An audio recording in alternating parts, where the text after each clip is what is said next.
BGK 24/7 online Christian TV network.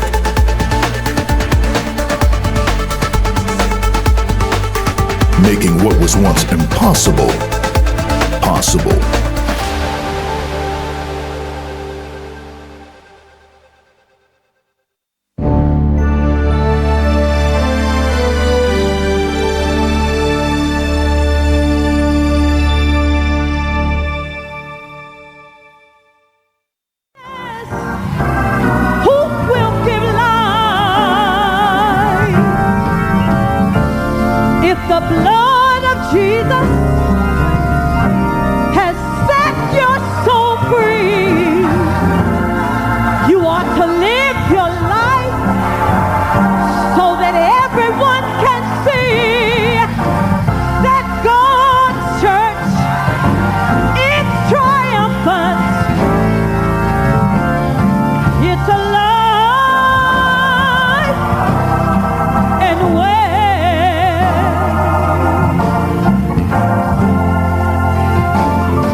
Greetings and welcome to Real Church Talk. I'm your host, Reverend Kay Robinson, and it is indeed a great pleasure to spend this time with you. Real Church Talk discusses issues relevant to today's church, and most of the time we talk about those things that happen on the inside of the church. But today we're going to talk about outreach and something that's very, very near and dear to my heart. We're going to talk about sex trafficking. And if you think that the church doesn't have anything to do with that, you are hugely, hugely mistaken. So I want to introduce to you today's special guest who has a great deal of passion for today's subject. Her name is Sharmila Yakama, and we just call her Sam. And I welcome her to Real Church Talk. Hi, Sam. Hi, Kay. How are you? I'm good. Welcome to Real Church Talk. And let me give you a little bit of information about my friend. She is a passionate and dedicated individual who has made it her mission to do her part in putting an end to the human trafficking industry. Sam, the co-founder of Rahab's Daughters, is herself a survivor of human trafficking.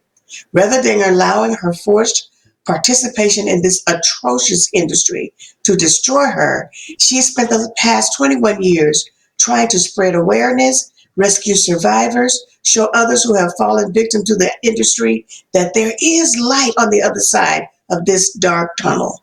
Her heart is to serve and help other survivors in the industry. Gave her the vision that led to the founding of Rahab's Daughters. Rahab Daughters fights to prevent, rescue, and rehabilitate survivors of trafficking. During its short span of existence, the organization has been a part of over 1,700 rescues. That's powerful right there. Sam's dedication to the mission in her organization has allowed Rahab's Daughters to spread across 6 states and encourage hundreds of people to join the fight against human trafficking. Thank you so much, Sam, for agreeing to be on Real Church Talk today. I think people are about to learn some things that they did not know. And I think they're also going to learn some things that will cause them to want to get involved in this very worthwhile cause. So again, I welcome you. I'm so glad you're going to do this with us today. This is real outreach, folks. So please just give us an overview of Rahab's Daughters and explain the mission of the organization. Sure. So we founded Rahab's Daughters in 2012. We became a 501c3 in 2015. And the main reason was that we had come back from Europe to sort of having worked in anti-child trafficking around Spanish-speaking countries. When we got home, we were trying to get involved in the issue. We realized that there was a real shortage of beds. And so originally, Rahab's Daughters started just to provide housing for victims. But once we began to do that, we realized that there was just so much more that needed to happen. So now we're an organization that does education and prevention as well as Wow. rescue and rehabilitation, because really you can't stop human trafficking unless you fight on all fronts. Yes. I think that what we talked about earlier, which is to talk about how to prevent it, is probably going to be my next show, because I think that that is an integral part of what we're doing right this minute. Mm-hmm. So, what kind of resources does this organization use? So we have a variety of different resources that we provide to survivors, to include counseling and housing and mental health care, food, all of the basic necessities to give them a safe environment. And then we help them to create something that we call a dream plan, so that they can figure out how to empower themselves to the next level. So the problem with human trafficking is it takes away all your power, right? So you don't get to choose what you wear, what you eat, what you drink, what you do each day. And we find that by giving them the ability to get their power back, it's a scary place to be, but also a place that helps them to learn to trust in their own decisions and move to the next stage. That's why the dream plan is really important. And sometimes their very first dream, half the time, is just to stay alive till next week, right? And other Wow. times, unfortunately, the number one way that boys exit human trafficking is suicide, and for women, it's homicide, right? So it's just Wow. unfortunate. They just want to, sometimes be alive. Some of them just want a place to sleep. A lot of our rescues want to sleep for 2 or 3 days. We've been, just so exhausted by everything that's happened, and it's, just nice to have a place to just rest and, get clean and have fresh clothing and just, the very things that we just take for granted every day, they haven't had. Yes. That is a powerful thing. Tell me can you give me like several examples of how people are lured into sex trafficking or tricked into sex trafficking? Yeah. There are 3 kinds of traffickers, right? So there's your guerrilla trafficker. He's your Liam Neeson movie Taken, right? He's just snatching folks off the street. Now, here in the US, that's less than 15% of traffickers nationwide.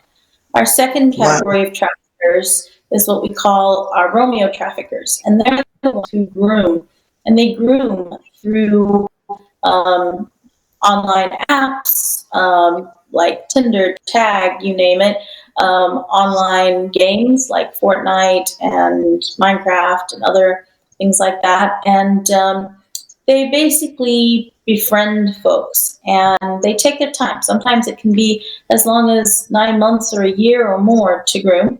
Other times it's a much shorter process where it just takes a few weeks. So, it depends on the type of trafficker and what he is trying to do. But yeah, it can be short or long. That is absolutely amazing. I heard this story recently of this woman who had escaped, and she said that she'd met this guy on Facebook, and she talked to him for months and months over Facebook. They arranged to have a date. They dated for like maybe 4 or 5 months, and then he said, "Why don't you just move in with me?" And then that's when the nightmare began. So Mm-hmm. I am aware that there are all kinds of crazy tactics that people use to get others trapped into this madness. How do you facilitate reentry back into, shall we say, a regular life or normal society? Obviously, everyone's idea of normal is a little bit different, and so we let them define what that looks like. So That's basically, good. our job is to facilitate what they want next. So for the most part, we try to level up their education. The average age and for a young trafficking is 11 and a young lady is 12. here in the U.S. So most of the time they didn't finish a middle school education, and so our very first job is to try to level up, get them a high school diploma or a GED or something like that.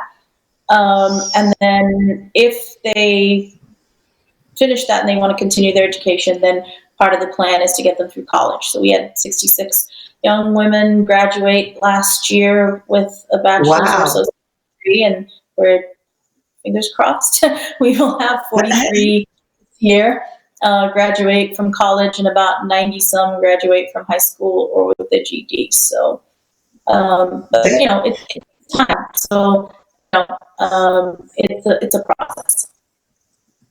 So, do you help them secure housing? Can they go home to family? How exactly does that work? So we currently have 37 beds across the nation that they can use. So most of our houses are, we have 5 houses here in Illinois and Indiana, and then we have one in Wisconsin, and we're opening our 7th house in Tampa this year. And so basically the houses have different stages and different bed sizes depending on the stage. Our assessment houses obviously have less beds. Our long-term houses tend to have 6 beds, at least, so that we can, you know, facilitate them going to college and stuff. We also have voucher programs where when they get to a certain point, they can get a housing voucher for up to 2 years of rent to continue. It takes us on average years to facilitate a victim. So, you know, survivors really need to have stability. It's a really important piece, and housing is one of the hardest pieces of that. Obviously, we're always overflowing in that space case, so we also do something called Safe Families, where we have wonderful citizens who open the doors of their home after extensive training on how to live with a survivor of human trafficking. So if you know folks who have a spare room, have them fill out our volunteer app, because we always want more folks in that space, because it just helps us to get more folks off the street. So that is amazing. What does the training look like? How do you train people to live with someone who's been trafficked? What kind of special things do they need to know? Trauma-informed care is a really big piece. We teach Chris Lim's, biblical trauma-informed care curriculums that we've sort of adapted to our specific human trafficking situation. We also work a lot with like your Safe Families curriculum. So, as you would certify for Safe Families, a lot of the curriculum is similar as you would certify for us. So it takes, a good 7 to 10 weeks to, Wow. certify. And they need to go through survivor interaction protocol training as well to sort of understand what it looks like to interact with a survivor. And, survivors tend to have triggers, they tend to have they tend to have, difficulty with everyday life, right? I think it's kind of similar to coming out of the military, for example, that transition from having someone tell you what to do and that you always put a uniform on every day. And, you have like this routine almost. For a trafficking survivor, it's very similar. Somebody's made every decision for them for whatever period of time. So it takes a moment to move them into a place where they can make those decisions for themselves. And so, if they're living in a family environment, the family needs to have the grace to understand that and help them along through that journey. Oh, that's fantastic. Can you please discuss the statistics around sex trafficking? Yep. So here in the Chicagoland area, we have about 16,000 victims a year. And unfortunately, we have a variety of African American and Caucasian victims as the number, 1 and 2 slots. So about 40% of victims are African American, about 48% are Caucasian, and then kind of the others make up the other sets. But there are some because unfortunately 52% of all juvenile prostitution arrests are for African American kids. And so, there's definitely some work that has to be done there. And we see, that human trafficking has now become the number 2 most lucrative crime in the world. So that's obviously, it passed arms dealing as the second, because it was Wow. arms and then humans, and now it's drugs, humans, and then arms. So quite challenging, right? Wow. That is unbelievable. I Mhm. did read some more statistics, one of which was 44% of the pimps are women. Is that right?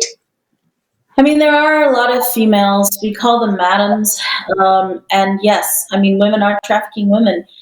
Mothers are I, trafficking their children. I mean, oh, interfamilial trafficking is a real thing, right? And we see children get sold into trafficking all the time, both labor and sex. And we also see where you have just generational sort of businesses, for want of a better term, that are trafficking their kids and their wives and their cousins and that kind of thing. But we see more so of your Romeo or third kind CEO traffickers, basically, who help them to think it's a business, plan idea, and then, the coercion and the force comes into it over time. And I think that that's the thing people don't realize. When you see folks, on the street corner, advertised online or anything like that, and they're 20 or 30 years old, everyone always says to me, well, I mean, since they were 18, they could just make a choice to leave. And while it's true they could make a choice to leave potentially, depends on how much coercion is involved. They're also very much brainwashed at this point because they have Stockholm syndrome, right? They have started to identify with the trafficker. They also have no education, right? So if you were right. trafficked at 11 or 12, that means you have a middle school education. Tell me what sort of job you can get to support yourself with a middle school education in this day and age. Nothing. And exactly, and that's part of the problem, right? And part of the reason that we run prevention programs to, help stop it at that age, but we also run programs to show them that they can do STEM careers and stuff. So we run a program usually in July called Brave, and we invite young ladies, both who, have had difficult life circumstances, as well as anybody in the community to the capacity that we can fit. And they have a day where we teach them empowerment and self-defense, but also, that they can do STEM careers and help them to see. So they get to build something, a robot, a rocket, something cool, and see that it's not, it is possible, even though they may not have completed the education that their peers might have. They're still able to look and do things that could get them to that level. And actually, the number 1 career that survivors pick when they come out is nursing, followed by education. Most of my grads Wow. nursing and education, because you see 87% of trafficking victims will present for medical care during the season of being trafficked and won't be recognized as a victim. And that's why it's really Wow. important that we educate the medical profession on how to recognize trafficking, because they really can make an impact in the detection of survivors. But what we see is that when they come out, they really want to go into professions where they can make a difference. And so teaching, because they can help the kids, because oftentimes they were kids and they wish their teachers had noticed that something was up, or alternatively, physical therapy, nursing, any kind of caring profession in which they can, detect and care for those who might also be involved. It's amazing to watch how passionate they are about, changing their lives to do something that will help in the long run. I am so blown away by that because for it would seem as if that all the compassion and love would be just kind of beaten out of them, and then it's amazing that they actually come out of it wanting to do things that require compassion. So if you were speaking to a nurse or a doctor, what signs would you tell them to look for to spot someone who's being trafficked? A lot of times they're going to present with, head lacks, so head lacerations, or they'll have a messy bun. There might be some bleeding behind it. They will probably have STD type complaints or abdominal pain type complaints. Often they won't want to look you in the eye. They'll be looking at the floor. They'll, generally display signs of shame or guilt, and often will not be alone either, and possibly not be allowed to answer questions for themselves. We have a whole training on it, Kay, and so, if people are interested, they can reach out, and I'd happily share some of those things. We have plenty of resources around that, Okay. because it really is important that they kind of, understand. But they're, just very basically, it'll look like child abuse sometimes, but if she's of age, it will look more like guilt, shame, regret, maybe not really coherent answers of questions. The stories won't make sense, right? So the interview story that was just told. So, I walked into a door. Sure you did. Or I fell down the stairs. Well, you fell down the stairs. Why is there bruising in a way that you rarely get? So just paying close attention to those sorts of things is really important. And asking open-ended questions. And we have assessment tools that we can help with to help medical professionals ask questions in a way that they might get the answers that they're looking for, and not the sort of rehearsed answers that they've been told to say. That's good. There needs to be a whole class at every single hospital in this country. And I think that I always often wonder why enough hasn't been done about this. And the obvious answer is that there are too many people profiting from it, and it goes to the upper echelons of society. When I see these people captured, when the rings are busted by the police or the feds, there's always very prominent people involved, including people like judges. So I think that it is unbelievable that this could continue and not be cracked down on. But I think it's because too many people are making money, and they're making big money. Yeah, I think definitely revenue is part of it. Demand, though, is the other part of it, right? Because if you basic economics, if the demand isn't there, the supply will diminish, right? And That's so demand is the other thing. I mean, they call prostitution the oldest profession in the world, but what I would like to ask people is, so if the average age of entry is 11 or 12, were they old enough to make a decision? Number one. Number two, if that's all you've known, how are you going to know anything else unless transformation takes place, right? But you need a safe environment to do that in. And then, the poverty and circumstance are issues. So the other population other than children that we see often end up trafficked are women who are in the process of getting a divorce, because they're vulnerable to a trafficker. And 83% of women with children who are trafficked, their children will be trafficked. So 83% of those children will be trafficked.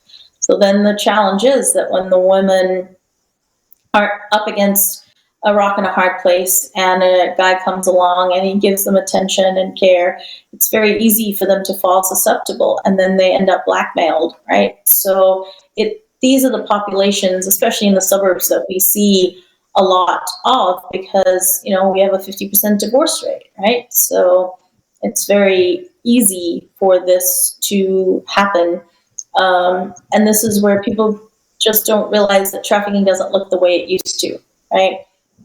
It's not an episode for taken, right? That's unbelievable. I'm always appalled that men could sleep with children. I cannot wrap my mind around that a man would actually sleep with a child. It blows my mind. I have some very deep thoughts about this. It really stirs my emotions in a lot of ways, and that includes anger and rage, but it also includes a great deal of passion and compassion. I know that you said that children were trafficked. Um, I just would like to, probably we're not going to get to that right now. What I want you to do right this minute, though, is to tell people how they can get in touch with Rahab's daughters and the kind of things that you need to do, the kind of help and assistance that would best benefit the organization. I mean, we are a 501c3 nonprofit, so we always need volunteers if they're on the list, and obviously donations. And you can make those online at our website, www.rahabsdaughters.org. Obviously, we have some virus-related challenges presently, but normally in April, there is one of the largest porn conferences that comes to Chicago, and we definitely need volunteers who want to go on outreach, combat trafficking in that season. All conventions, sporting events, and large gatherings tend to bring extra trafficking to town. So, if you'd like to volunteer on the outreach teams, we'd love to have you because we can't have enough volunteers. And that's not just outreach, like outside, kind of going into clubs and stuff, but also we do a lot of phone outreach. And so if, heading out into the street isn't your thing, which I can understand, not everyone wants to jump out of the car with me, right? But for those who want to work on the phones, we'd love to train you up to do that because we have a 24/7 call center and we really need, help to man it and have trained folks who can help. That's fantastic. Listen, we are definitely not done with this subject. I want to thank you for participating in Real Church Talk.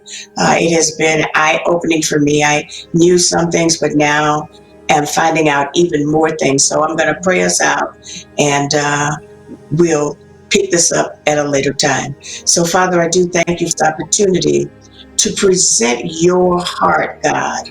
We know that these people are in your heart. It is not your will that they be trafficked. I thank you for my friend Sam, God, and I pray a special blessing over her and her whole household and over Rahab's daughters. We give your name glory and honor and praise and thanksgiving for all that you're going to do. It is in Jesus' name we pray. Amen. So thank you again, Sam. I really appreciate you being on Real Church Talk, and we'll catch up later and continue this very, very, very important discussion. Real Church Talk is seen on bgknetwork.org. You can see on your Apple device or even your Android device. You can download them both from Google Play, and it would be a blessing to your life. Thank you so much for tuning in, and I'll see you next time on Real Church Talk.